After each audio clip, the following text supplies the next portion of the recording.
verdade, a musculatura super forte, bem devagarzinho. A consciência dela é outra. Com certeza.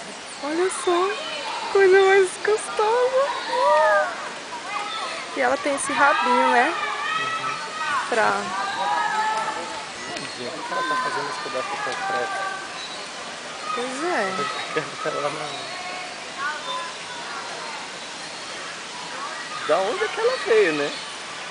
Então, diz que ela pode ficar solta. Mas diga assim, ela sai andando, né?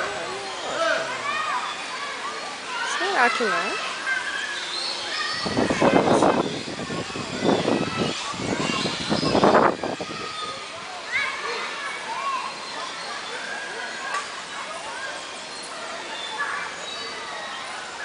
tadinha.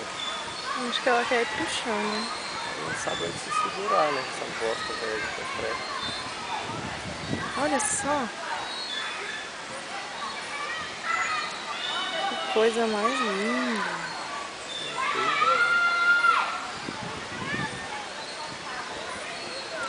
Olha o seu Manel ali.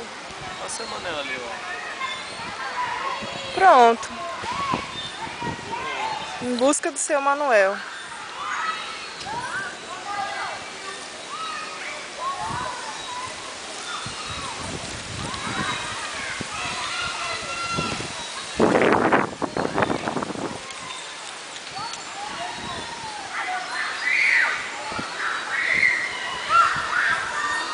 Ela não é mansa não, né?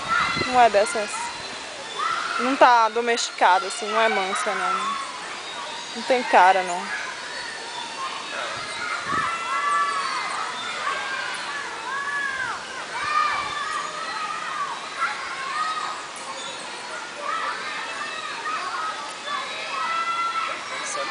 Velho, tô com muita dó.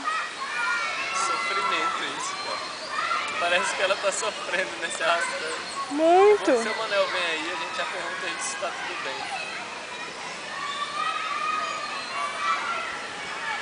Eu nunca vi ela andando assim. Nunca. Eu pra mim.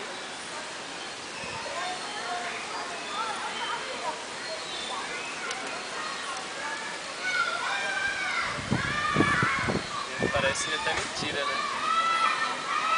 Uma forma de vida assim. É tão parecida e ao mesmo tempo é tão diferente.